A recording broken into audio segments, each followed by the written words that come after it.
Bon dia, Manolo. Bon dia. Manolo, eres el president de l'Associació d'Amics i Amigues del Poble Saharaui de la Vall d'Albaida. Enguany feu el 20è aniversari. Explica'ns un poc en quin context i com naix l'associació. Bé, bon dia. L'Associació Saharaui naix en l'any 95.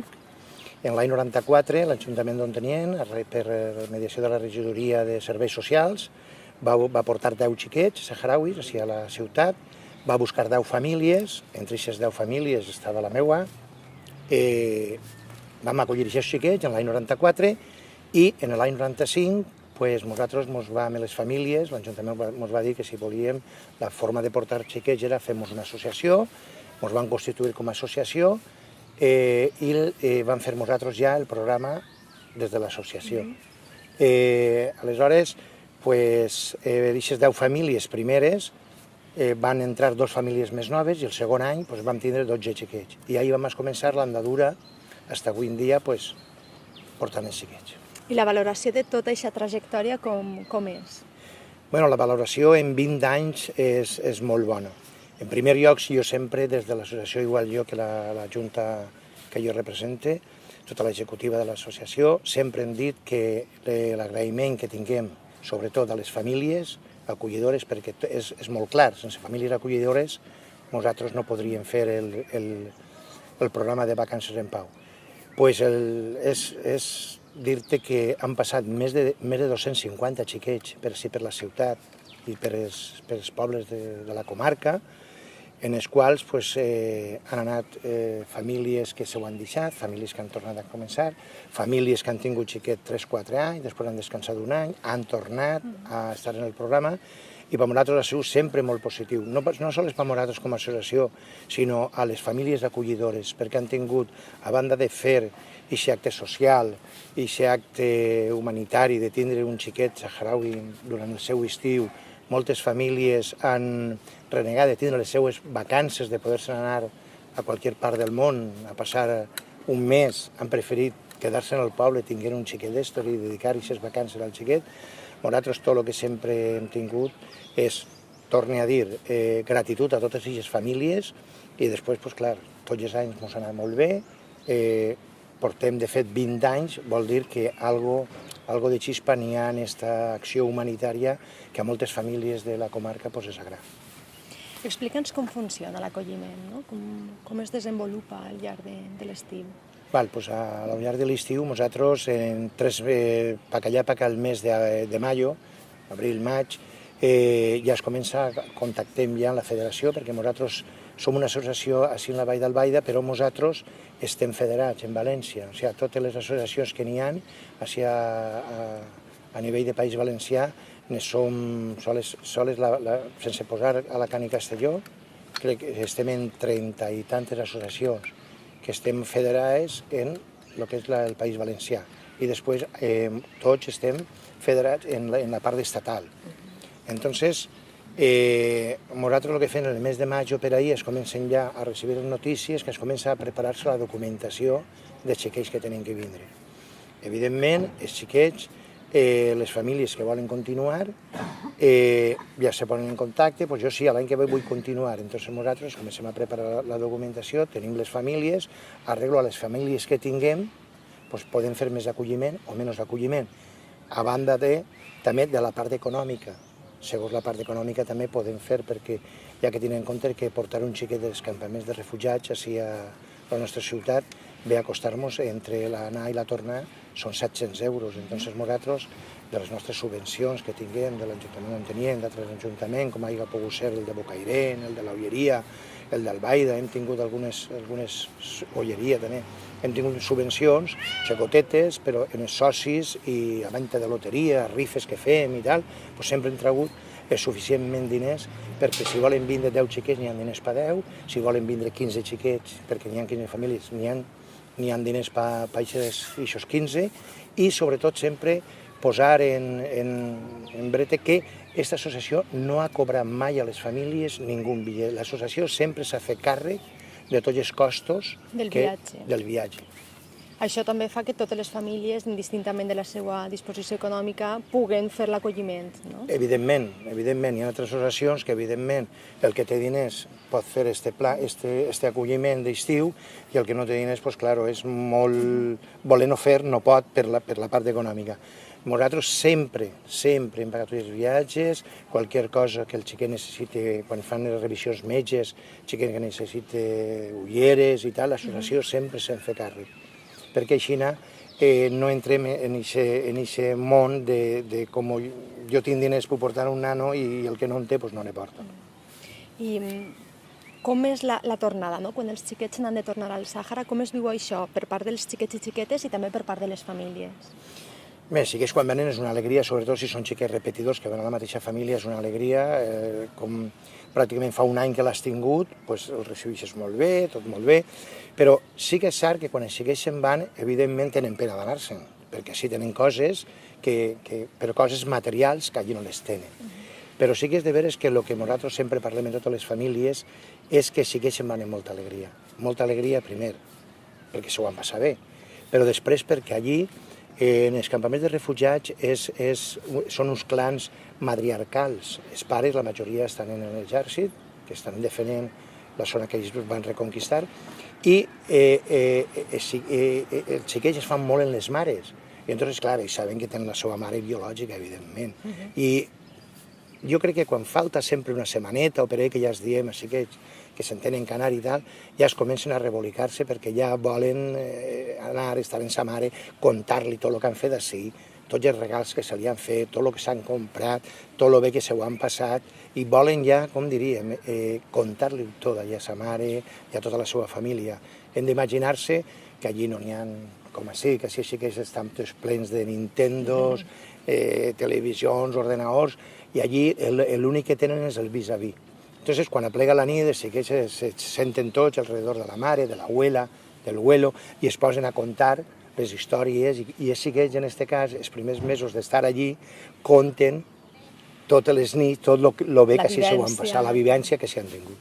Hem parlat del programa de Vacances en Pau, però no és l'únic programa que du a terme l'associació. Explica'ns quines altres accions heu desenvolupat al llarg d'aquests anys. Nosaltres, durant els 20 anys, hem fet sempre, evidentment, el fort és les vacances en pau, que són els xiquets, perquè, de veres, diguem, els xiquets són els millors ambaixadors del poble saharià. Nosaltres creguem que si no fora pels xiquets, el tema saharaui jo crec que estaria molt més que oblidat, més encara del que està. Però, evidentment, nosaltres també fem, quan ve Paca la Pasqua, fem el que és la caravana per la pau.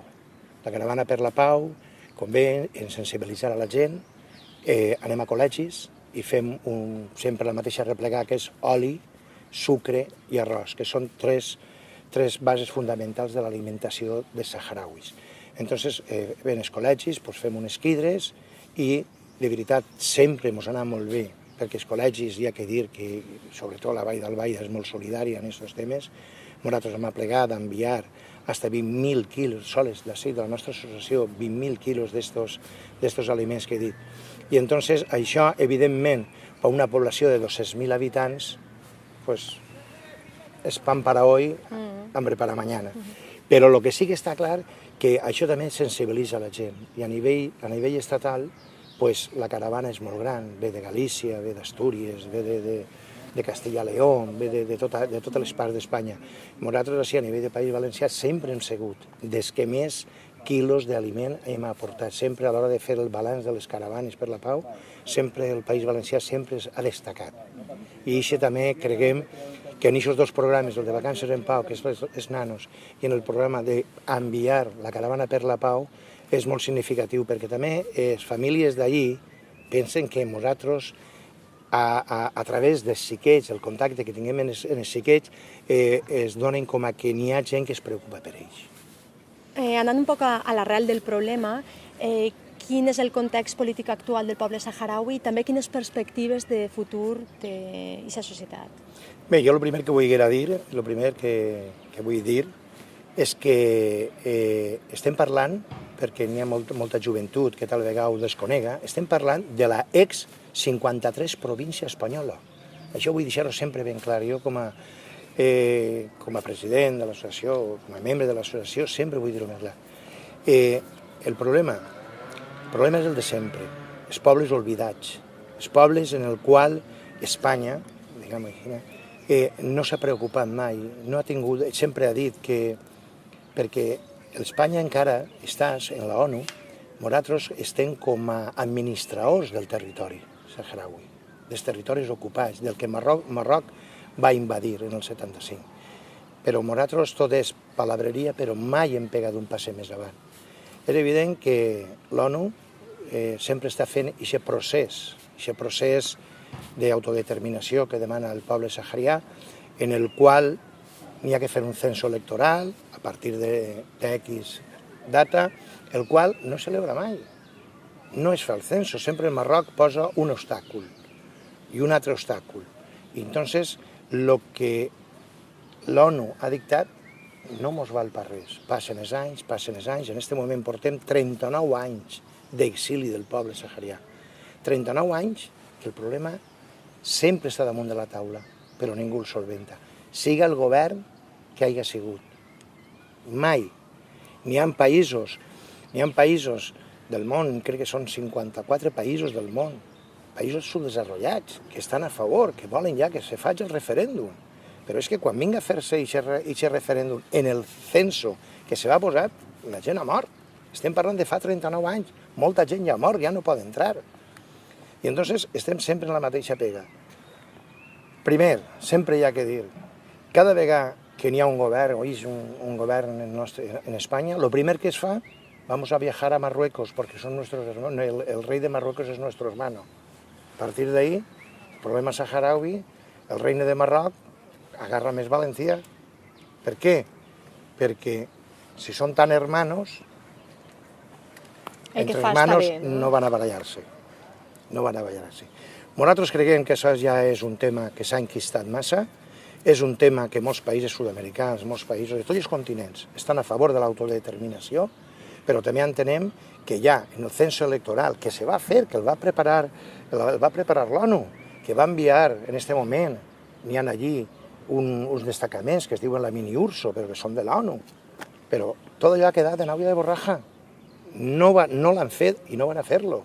El saharaui, nosaltres les últimes notícies que tinguem, evidentment, és que al final cada vegada creuen més en que tindran que tornar a la lluita armada. Una cosa que no volen, ni la volen ni la volem nosaltres, ni crec que la vulgui ningú. Però és que no se fa cas. És que qualsevol resolució que aproxima, qualsevol passet que se dona més endavant per a poder fer un referèndum, ja s'encarrega Marroc i els seus amics, com siga França, Anglaterra i Nord-Amèrica, ho tallen. Entonces no van a poder mai avançar perquè estem parlant de països que pràcticament dominen el món. I mentre que aquests països no facin justícia en el que és just, que el poble saharià tingui la seva terra, que el Sàhara, que ningú s'oblida, són de saharauis. El Sàhara no és marroquí, el de Marroc va ser una invasió, però mentre que aquests països no donen el vistiplau i peguen al final una punyal a la taula i diguen no, hasta així m'ha plegat, aquesta gent n'hi ha que donar-los una solució. Els països estos són còmplices de Marroc. La solució sí estan donant-la, fent-los cada vegada menys ajuda humanitària dels països. Cada vegada patim més fam en els campaments de refugiats.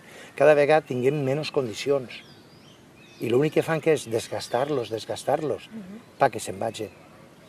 Després parlem dels territoris ocupats. En els territoris ocupats, els saharauis van de part a part, van de trompa en trompa. L'exèrcit marroquí, perquè fem un compte, el 90% de l'exèrcit marroquí està destinat en el Sàhara. A Marruecos això li costa un fum de milions a l'any. Un poble que està passant fam, perquè passa fam, el poble, els habitants de Marroc en moltes zones passen fam. De fet, veuen en Europa la llibertat i on poder menjar, ens ho demostren dia a dia en les pateres i en tot el que passa de Marroc. Però què passa?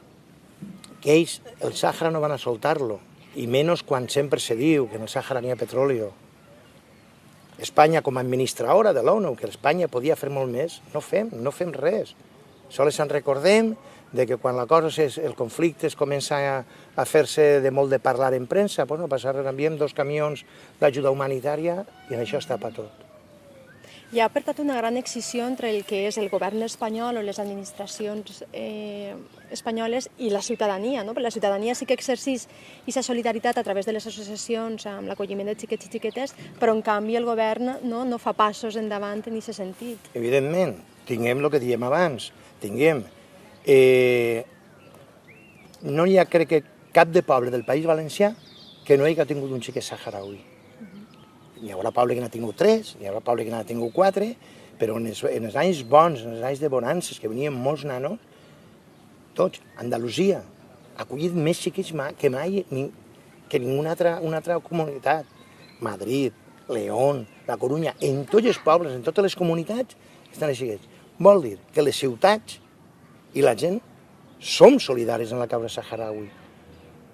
En les ciutats estem tots per damunt de tots els governs que ens puguen entrar, però el govern no s'entera, o no vol enterar-se, o vol fer els oïdos sordos, però també crec que és un tema que al final no va solventar-se. Jo sempre dels primers anys dia, no, això s'arreglarà, però conforme van passant els anys i el desgast que estan sofrint, no. Però després veus tota la solidaritat que n'hi ha a nivell estatal, a nivell de País Valencià, i no ho entens, dius, però si tot el món estem d'acord que el Sàhara té que ser per saharauis, i no ho entenem, són de les coses que estan ahí que no les entenem. Que també hi ha que dir, no queden altres països. Estava el Tíbet, que també volia ser una autodeterminació, que més o menys està, però així és que no es maneja fitxa. Jo recordo quan va entrar de president de la ONU el Brutus Gali, esto se arregla, s'acabó. Kofi Annan, això s'arregla, s'acabó. Jo recorde fent un poquet d'història, jo recorde el rei d'Espanya, l'anterior, Juan Carlos, hi ha gravacions en el qual, vestit de militar, va dir en la 53 província espanyola el Sàhara sempre serà per a los saharauis. On està? On està ara? Jo recorde molts presidents de govern que han passat, que van anar, sobretot els primers, anaven allí i diuen el mateix. El Sàhara debe de ser per a los saharauis. On estan ara? S'ha quedat tot en una tumba, s'ha quedat tot tapat. Per què? Per els interessos? Perquè som els veïns? No, hi ha que donar un pas enfront i ser valents i acabar en este, perquè tenim molt clar que la gent hi ha que anar als campaments de refugiats. Hi ha que anar.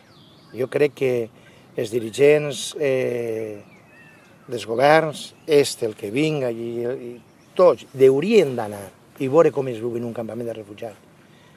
I parlar amb la gent. En les escoles segueixen parlant el xiquets espanyol. És la segona llengua, com estaven antes. Després de tot el que va passar, quan la Marxa Verde, quan els saharauis no mos tenen cap de rencor als espanyols, perquè veuen que estem en ells. Però les postures dels governs són les que són. O sigui, nosaltres som un poble que estem tots a favor i, sin embargo, la política, els governs són els que paren que el Sàhara siga lliure. Bé, i un poc per acabar, si hi ha alguna persona que vol participar dels vostres projectes com a voluntari o fins i tot com a família acollidora, un poc com podria participar d'això, dels vostres projectes? Nosaltres tinguem, com ho tenen tots, Facebook, Twitter, una pàgina web de Sàhara Vall d'Albaida, i a més tota la gent que té inquietud en voler tindre un xiquet en estiu es posa en contacte amb nosaltres mirem ja, com dia antes, els diners que n'hi ha i els xiquets que podem portar. I no tenim cap problema. Nosaltres no hem demanat mai que les famílies tinguin aquestes característiques o tinguin les altres. Nosaltres sempre i així no ha sigut. Durant 20 anys no hem tingut mai problemes amb les famílies. Ha sigut un tema molt primordial. La família dona igual la part econòmica que tinga, o sigui, nosaltres en aquestes coses no mirem. Nosaltres l'únic que volem, que el xiquet que vinga, que disfrute la família que l'acull, l'únic que té que donar-li és carinyo. El carinyo que necessita el xiquet quan està així. Allí en els campaments té el carinyo dels seus pares, però quan és d'allí, però normal que la família que l'acollix li doni aquest carinyo, que de lo de més, de la part monetària i tal, això ja sempre s'ha encarregat l'associació. I vull tornar a dir, després d'haver-me brindat aquesta ocasió, donar les gràcies sempre a les famílies acollidores, sempre. I els estaments, que evidentment, ajuntaments que col·laboren amb nosaltres, també, evidentment, però sense les famílies, tot aquest programa que nosaltres hem fet durant 20 anys, a veure, segur, no s'haurà pogut fer. Moltes gràcies i Sàhara Lliure. Sàhara Lliure.